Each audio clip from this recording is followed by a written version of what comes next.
Maxims of the Perfumer. Fiction.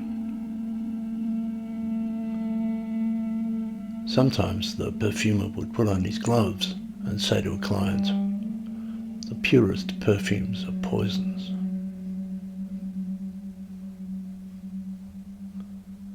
As he mixed attars for a lady with 2 infants, the perfumer said, speaking of the oils he was blending, "The mother oil adores her children."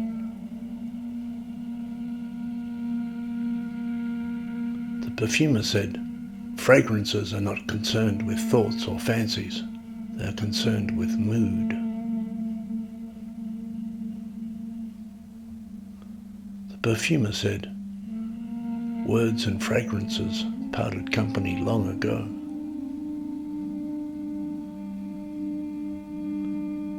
A man was buying a perfume for his wife, but after hearing the man's predicament, the perfumer said, "Resins for confessions." The perfumer once ordered 10,000 donkey loads of rose petals and distilled them into just 7 drops of attar. That was the fragrance he gave to his beloved Damascena, and she put it on and went to hide. The perfumer said, "Fragrances are the traces of our passions."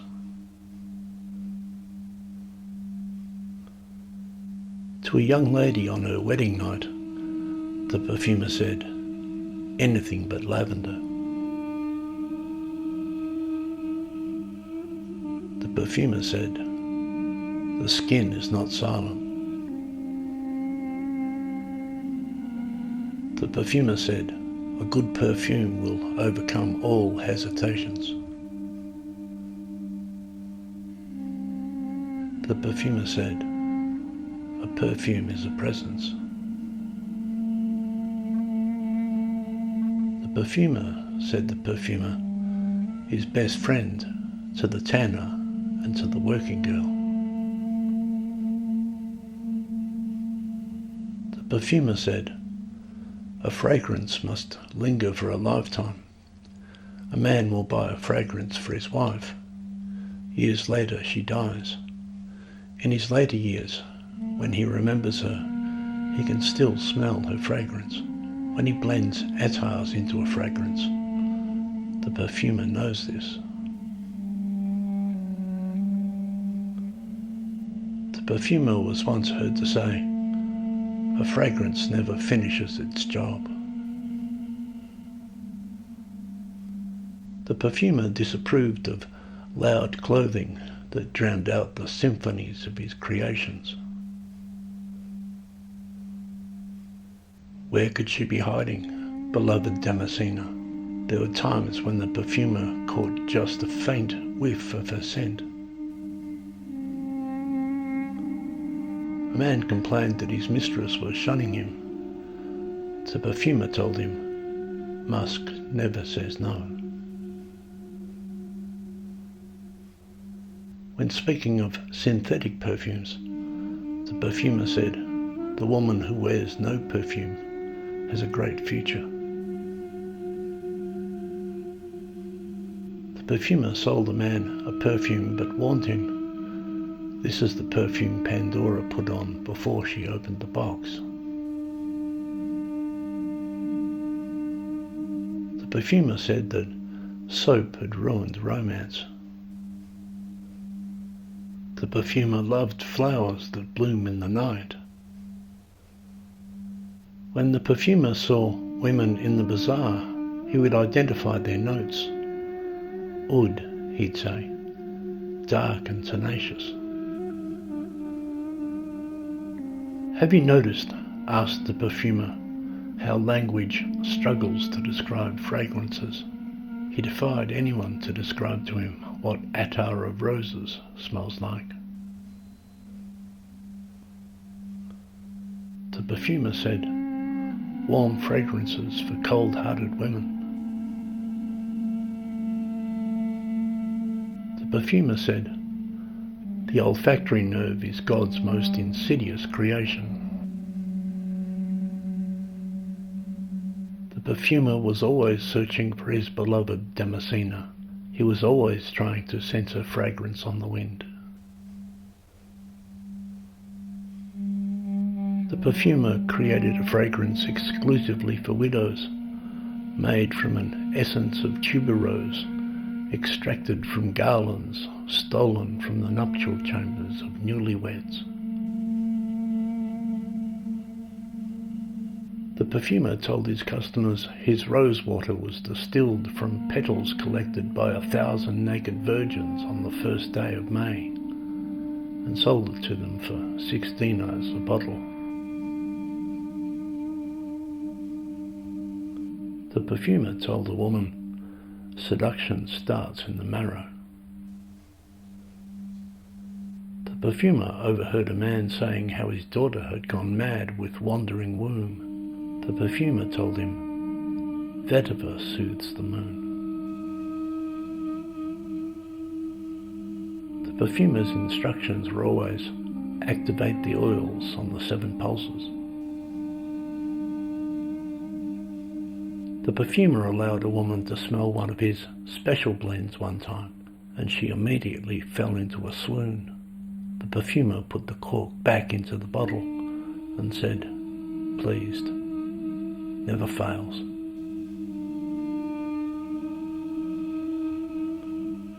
In fragrances of seduction, said the perfumer, the question is, narcissus or daffodil?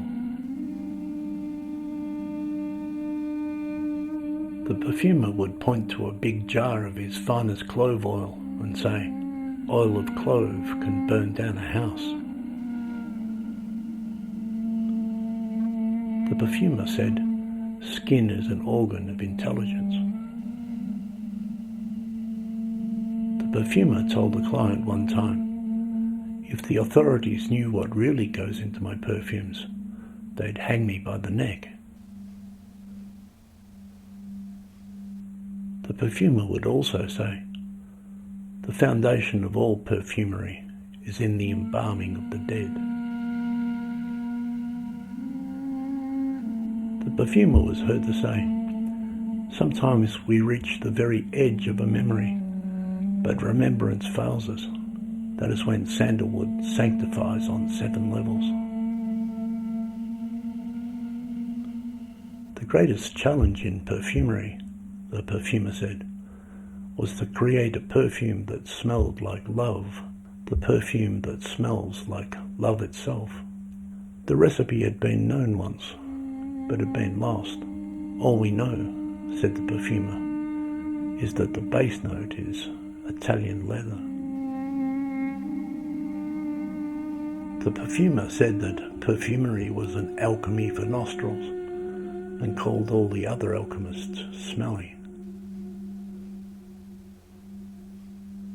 The perfumer said, feet remember how to dance. The perfumer said, sweet and bitter are secretly in love. The perfumer said, frangipani argues with everyone. The perfumer would say, lavender is not a lady. Although he was Persian, the perfumer did say, never show a Persian the bottom of your purse. The perfumer said, we don't remember days and months and years. We remember moments. The perfumer said, bergamot squanders hours. He would also say, jasmine and the white florals for the new moon. The perfumer gave a man some stern advice. Hide your knives from a woman who loves patchouli. The perfumer told a man quietly, the nape of the neck is the citadel of Eros. There are those who swear that one time the perfumer said, the composition of elixirs is a science of abundance. The perfumer loved tobacco and old books. When the perfumer and his beloved Damascena were together, they played a game. He would create a fragrance. She would wear it and then hide. He would try to find her from the fragrance. But one day, so the perfumer would say, Damascena went hiding and he couldn't find her. Not yet. The perfumer said of the woods, sandal, cedar, vetiver and oud, play them like a baroque quartet. The perfumer noted that scented gloves were a major turning point in European history. The perfumer said, memories are fine gradations of aromas. The perfumer said, a fragrance does its work after you've left the room. The perfumer had the finest, purest, genuine ambergris on his shelves, but it was labelled whale's vomit and no one bought it. A woman inquired what aromas might befit a lady seeking to seduce a gentleman well beyond her social class, and the perfumer said, all the fragrances of Cyprus. Standing at his distillery one day, the perfumer said that if you refine and rarefy an attar long enough, fine enough, beyond a vapour, it becomes a memory. That's what memories are, he explained.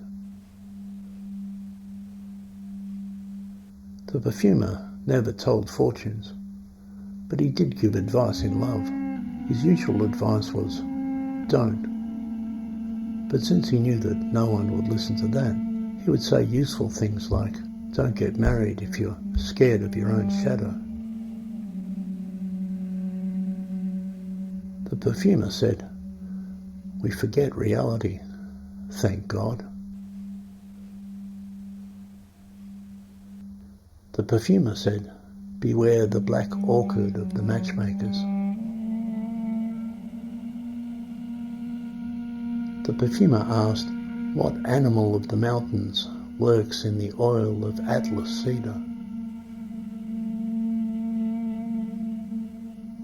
The perfumer said, don't be mistaken, sandalwood can be vulgar when it wants to be. The perfumer said, there is a science of fragrances that can remind us of things we forgot 1,000 years ago. When the perfumer smelt pure myrrh tears from the Commiphora mira, intense, almost licoricey, woody, balsamic, he despaired and said, is there no human tongue in which this makes sense?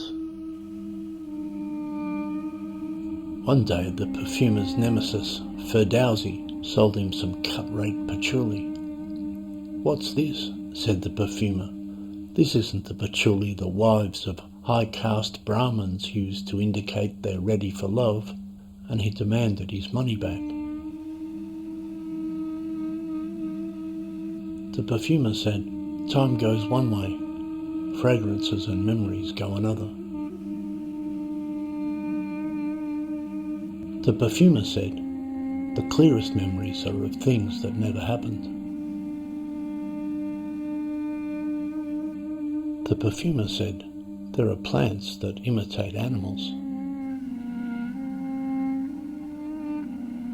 The perfumer said to a man, you remember the boy you used to be, but you are not him anymore. Who is he? Where is he now? Why do you have his memories? Add ylang to sandal in the right measure, said the perfumer, and you'll know what carnal means. The perfumer used the expression "like a Taurian woman in a perfume shop" when he referred to chaos. Ferdowsi walked past, smelling like a brothel in Baghdad, and the perfumer showed his displeasure. "It's not the fragrance I mind," he said, "but it is wasted on Ferdowsi." The perfumer spoke of the 7 kisses, but what he meant was the 7 places where oils are applied to the body. The perfumer said, "People remember things they shouldn't." The perfumer said, "Jasmine for brunettes." The perfumer said that Ferdowsi was a woman-hater. The perfumer said, "No savour without scent." The perfumer noted that fragrances throw us, catapult us, back to some former moment. He would hand a fragrance to a client and say, "Here, this'll throw you back." One of the adages of the perfumer was "Oriental aromas for illicit rendezvous." If an attar was of the finest quality, the perfumer would say the name of his beloved, Damascena, and kiss the bottle with tenderness. The perfumer said, "Notice how quickly memories fade, but how quickly one whiff of a perfume restores them." Of the classic Kypre accord, the perfumer said, "Labdanum, jasmine, bergamot, rose, patchouli, oak moss. What could go wrong?" Sometimes, when he was blending fragrances, the perfumer would employ a 3-piece band to play sweet tunes from his childhood for him, and he would weep for the old days. The perfumer often advised ladies, dusty odours and smoky almond works on men in blue suits. On the festivals, the perfumer would take troches of scented cloth to the bonfires, and the children would throw them in, and sweet aromas, cinnamon, clove, styrax, tiger nut, would fill the air as the ashes flew upwards like birds. The perfumer said, "Fragrances bring back old memories, but not necessarily true ones, and not necessarily our own." The perfumer warned the woman, "There are many fragrances blended together in this perfume. Don't expect them to be true." The perfumer said, "The composition of fragrances is a music without sound." The first thing the perfumer would do when he took on a young apprentice was send him to the tannery to smell the stench. A man complained that a certain perfume made his wife smell sour. The perfumer said, "Only French women can wear mimosa." The perfumer would say, "We remember the smell of a lover much longer than we remember the sound of their voice." The perfumer said that he sold perfumes to Ferdowsi's wife behind his back. The perfumer said that there are fragrances so subtle we can only imagine smelling them. The perfumer would say, "Orange blossom always smiles, but briefly." And he would smile briefly. One of the perfumer's sayings was, "Every woman needs a wood." That is, there needs to be a masculine note, even in the most feminine of fragrances. The perfumer said, it takes a full cycle of Saturn to grow a sandalwood tree. The perfumer would say, olfaction is the most physical of the senses. Hallelujah. And he also said, cedarwood should smell like boxes in a souk in Isfahan, not a sawmill in Virginia. If he was pushed, the perfumer would say, Hesperidic odours excel in the afternoon. The perfumer asked, what is vetiver nervous about? The perfumer once advised a woman, a popanax expels a jealous ghost. It was not uncommon for the perfumer to say, flowers for kisses, woods for whispers. One day the perfumer thought, why am I only selling one perfume to each woman? So he created a series of 28 perfumes for the cyclic woman. People would ask, how did you create the 28 perfumes of the moon?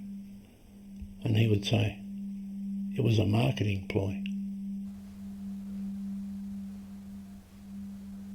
The perfumer would put a vial of attar to his ear as if listening to it. Then he'd laugh and say, perfumes are silent. The perfumer spoke with the cold warmth of the wildwood briar. The perfumer told an apprentice one day, every fragrance has a body and a soul. The apprentice asked, are we making homunculi? The perfumer said that in ancient times, but no longer mentioned in history books, wars were fought over two things, correct grammar and the recipe of perfumes. When he was consulting with couples, the perfumer would talk fragrances with the woman, but all the time he would be watching the man for his weaknesses. When an attar bottle was empty, the perfumer would hold it up and drain the very final drop and say, the last drop contains the universe.